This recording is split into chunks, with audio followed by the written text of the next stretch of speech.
नमस्कार, आलिशान स्वाद अँड ब्लॉग्समध्ये तुमचं मनापासून खूप स्वागत आहे। आज आपण दिवाळी विशेष करंजीची रेसिपी बनवणार आहोत। तर ही रेसिपी जी आहे ती खूपच खास आहे, कारण माझ्या सासूबाईंनी मला खूपच मदत केली ही रेसिपी बनवण्यामध्ये। तर त्यांच्या गायडन्समध्येच ही रेसिपी मी बनवलेली आहे। त्यांच्या हातची एखादी रेसिपी मी नक्कीच तुमच्यासाठी घेऊन येईन। तर आज आपण ही करंजीची रेसिपी कशी बनवली ते बघूयात। सर्वात आधी एका पॅनमध्ये मंद गॅसवरती आपल्याला खोबरं जे आहे, खिसलेलं खोबरं ते नीट व्यवस्थित परतून घ्यायचं आहे। खोबऱ्याचा फक्त थोडासा कलर चेंज होईपर्यंत आपल्याला खोबरं परतून घ्यायचं आहे। 1 मिनिटापर्यंत 1 ते 2 मिनिटापर्यंत आपल्याला हे खोबरं जे आहे ते नीट परतून घ्यायचं आहे। तेल तुपाचा काही वापर नाही करायचा आहे।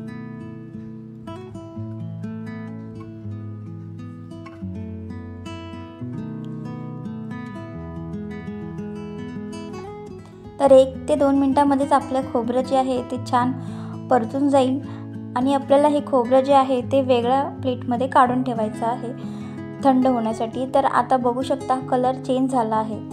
तर त्याच पॅनमध्ये मी नंतर 2 चम्मच मी तूप घेतलेला आहे, 2 मोठे चम्मच तूप घेतलेला आहे।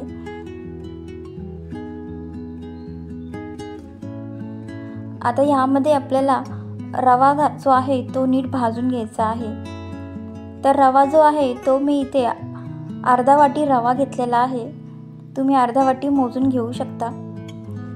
तर रव्याचा सुद्धा कलर चेंज होईपर्यंत आपल्याला हा रवा जो आहे तो नीट व्यवस्थित परतून घ्यायचा आहे। 2 मिनिटांमध्ये हा रवा जो आहे तो आपला छान परतून जाईल।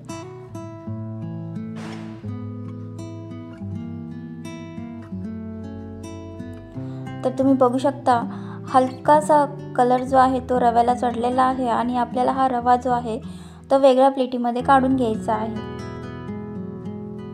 मी वेगवेगळं सगळं जे आहे ते भाजून घ्यायचं आहे आपल्याला। नंतर आपण सर्व एकत्र मिक्स करून घेणारच आहोत। तर आता त्याच पॅनमध्ये मी काजू, बदाम आणि पिस्त्याचे काप जे आहे ते मी नीट भाजून घेणार आहे। तर 2 मिनिटांमध्ये आपले हे काजू बदामाचे काप जे आहेत ते व्यवस्थित भाजून घ्यायचे आहेत। या ड्रायफ्रूटचा सुद्धा कलर चेंज होईपर्यंत आपल्याला नीट परतून घ्यायचा आहे।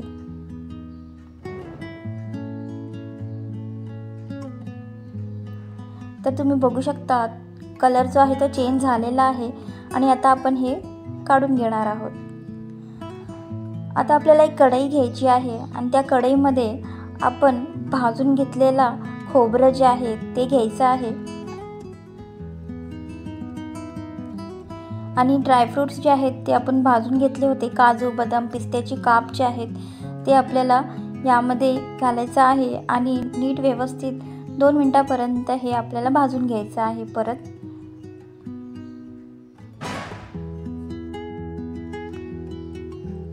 तर आता आपल्याला यामध्ये आपण भाजून घेतलेला बारीक रवा जो आहे तो इथे घालून घ्यायचा आहे आणि सगळं आपल्याला हे मिश्रण जे आहे ते नीट व्यवस्थित 2 मिनिटं परतून घ्यायचं आहे।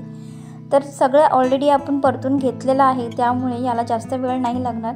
फक्त 1 मिनिट आपल्याला मीडियम गॅसवरती हे सर्व मिश्रण एक करून घ्यायचं आहे। तर आता यामध्ये मी 2 मोठे चम्मच चारोळी घालणार आहे। तर चारोळीची टेस्ट जी आहे ती आपल्याला करंजीमध्ये खूपच छान लागते, त्यामुळे चारोळी जी आहे ती तुम्ही नक्की टाका। तर 2 चम्मच चारोळी टाकून आपल्याला हे मिश्रण सोबत नीट व्यवस्थित मिक्स करून घ्यायचं आहे। चारोळीला वेगळं भाजायची गरज नाही पडत, त्यामुळे आपण रव्यामध्येच हे सगळं मिश्रण जे आहे ते टाकलेलं आहे।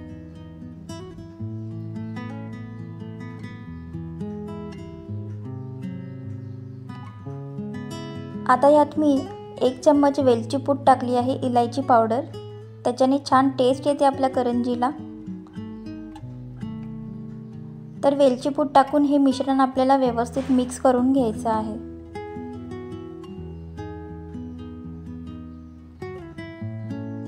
तर आपलं मिश्रण जे आहे ते आपल्याला थंड करून घ्यायचं आहे। गॅस बंद करून मिश्रण थंड करून घ्यायचं आहे आणि आपलं मिश्रण जे आहे ते थंड झाल्यावर आपल्याला यात पिठी साखर ॲड करायची आहे। तुम्हाला जितपत गोड हवं असेल तितपत गोड तुम्ही इथे ॲड करू शकता, पण शक्यतो अर्धा वाटी पिठी साखर जी आहे ती इथे पुरेशी होते.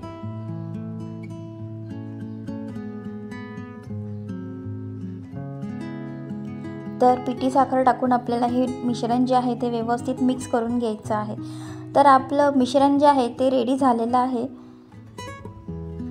आता आपल्याला एक बाउल घ्यायचा आहे, त्यामध्ये मी 3 मोठे वाटी मैदा घेतलेला आहे. आता आपल्याला हे पीठ बनवायचं आहे, त्यामुळे आपल्याला इथे मैद्याचाच वापर करायचा आहे. तर 3 मोठे वाटी इथे मी मैदा घेतलेला आहे. मैदा जो आहे ते तुम्हाला चाळून घ्यायचा आहे. त्यामध्ये तुम्हाला चिमूटभर मीठ टाकायचं आहे. मीठ जे आहे ते चवीपुरतंच थोडंसं घालायचं आहे आपल्याला. त्यामध्ये मी अर्धा वाटी तूप घालणार आहे. इथे तेलाचा वापर नाही करायचा आहे, तुपाचाच वापर तुम्हाला करायचा आहे. आणि तूप जे आहे ते मी नॉर्मल टेम्परेचरचं घेतलेलं आहे. गरम वगैरे करून काही घ्यायची गरज नाही आहे. नॉर्मल तूप जे आहे तेच तुम्ही वापरू शकता. तर तूप टाकून एकदा एक मिश्रण हे जे आहे ते मिक्स करून घ्यायचं आहे.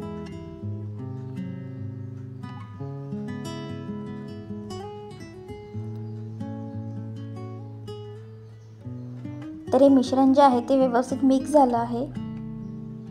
आता ह्यात थोडंसं पाण्याचा वापर करून आपल्याला हे पीठ जे आहे ते मळून घ्यायचं आहे. तर थोडं पाणी टाकून हे पीठ जे आहे ते मी मळून घेणार आहे.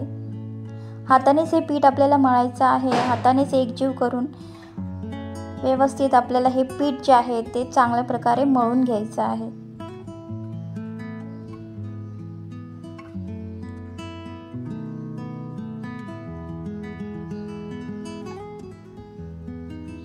तर अशा प्रकारे हे पीठ जे आहे ते आपलं मळून झालेलं आहे. सॉफ्ट पीठ आपल्याला इथे मळून घ्यायचं आहे.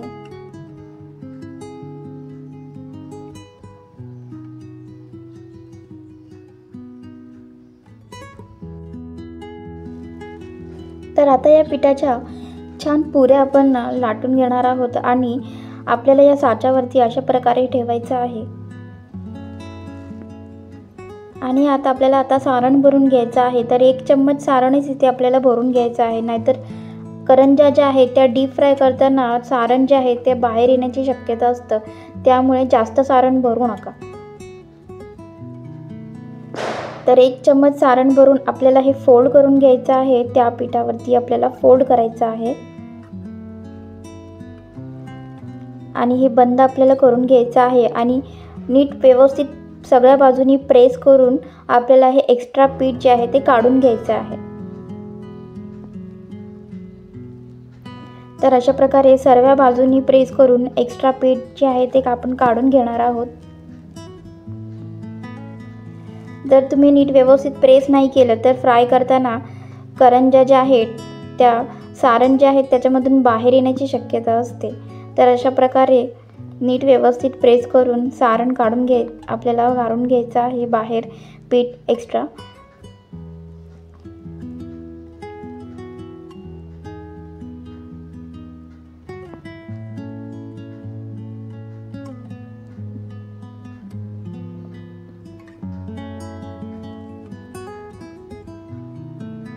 तर अशा प्रकारे आपली ही करंजी जी आहे ती रेडी झालेली आहे.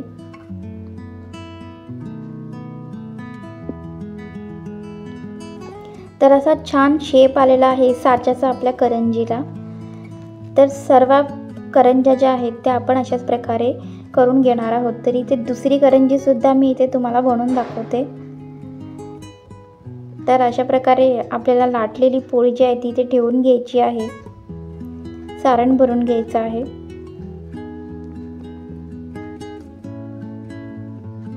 नीट व्यवस्थित फोल्ड करून आपल्याला हे सर्व बाजूने नीट व्यवस्थित प्रेस करून घ्यायचं आहे हाताने. जर तुम्ही फर्स्ट टाइम ही करंजी बनवत असाल तर हा व्हिडिओ जो आहे तो नक्कीच तुमच्या खूपच कामी येणार आहे.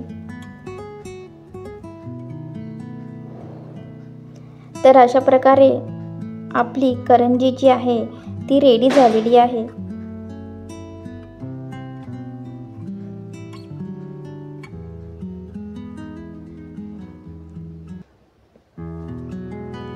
तर बघू शकता किती छान असा शेप आलेला आहे आपल्या करंजीला। तर अशा प्रकारे आपण सगळ्या करंज्या ज्या आहेत त्या आपण बनवून घेणार आहोत। तर सुरेख आपल्या या करंज्या ज्या आहेत त्या रेडी झालेल्या आहेत। आता आपण यांना डीप फ्राईड करून घेणार आहोत।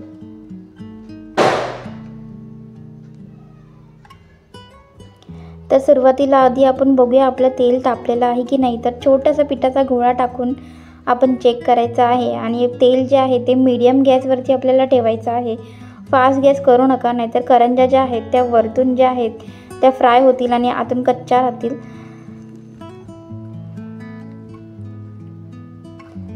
तर मीडियम गॅसवरती आपल्याला या करंज्या ज्या आहेत त्या व्यवस्थित फ्राय करून घ्यायच्या आहेत। तर जास्त करंज्या आपल्याला यात टाकायचे नाही आहेत, नाहीतर करंज्या ज्या आहेत त्या आपल्या फुगणार नाहीत। तर सुरुवातीला थोड्या थोड्या करंज्याच तुम्हाला इथे टाकून घ्यायच्या आहेत आणि आपल्या करंज्या ज्या आहेत त्यात छान गोल्डन ब्राऊन होईपर्यंत आपल्याला इथे फ्राय करून घ्यायचे आहेत। 1 मिनिट टाकून आपल्याला या करंज्या ज्या आहेत त्या अशा सोडायच्या आहेत। 1 मिनिटानंतरच आपल्याला पलटी करून आलटपलट करून आपल्याला या करंज्या ज्या आहेत त्या फ्राय करून घ्यायच्या आहेत। तर तुम्ही बघू शकता छान गोल्डन रंग जो आहे त्या आपल्या करंज्याला चढलेला आहे आणि अशा प्रकारे आपल्या या करंज्या ज्या आहेत त्या रेडी झालेल्या आहेत।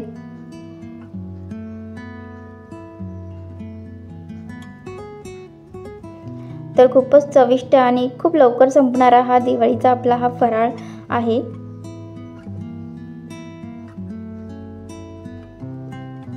तर आता सेकंड बॅचच्या करंज्या सुद्धा मी अशाच फ्राय करून घेणार आहे।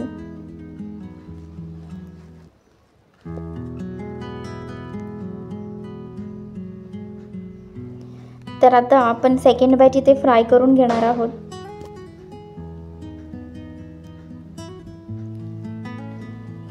तर चॅनलला जर लाईक केलं नसेल तर लाईक करा, शेअर करा व्हिडिओ आणि कमेंट नक्की करा। तुम्ही जर ही रेसिपी ट्राय केली असेल बनवून तर कमेंटमध्ये नक्की सांगा ही रेसिपी तुमची कशी झाली। आणि अशा प्रकारे सर्व करंज्या ज्या आहेत त्या आपण फ्राय करून घेणार आहोत। तर आपल्या करंज्या ज्या आहेत त्या रेडी झालेल्या आहेत आणि खूपच चविष्ट आणि सुरेख आपल्या या करंज्या बनलेल्या आहेत। तर रेसिपी नक्की ट्राय करा आणि लाईक, शेअर आणि कमेंट नक्की करा। भेटूया पुढच्या व्हिडिओमध्ये, तोपर्यंत धन्यवाद।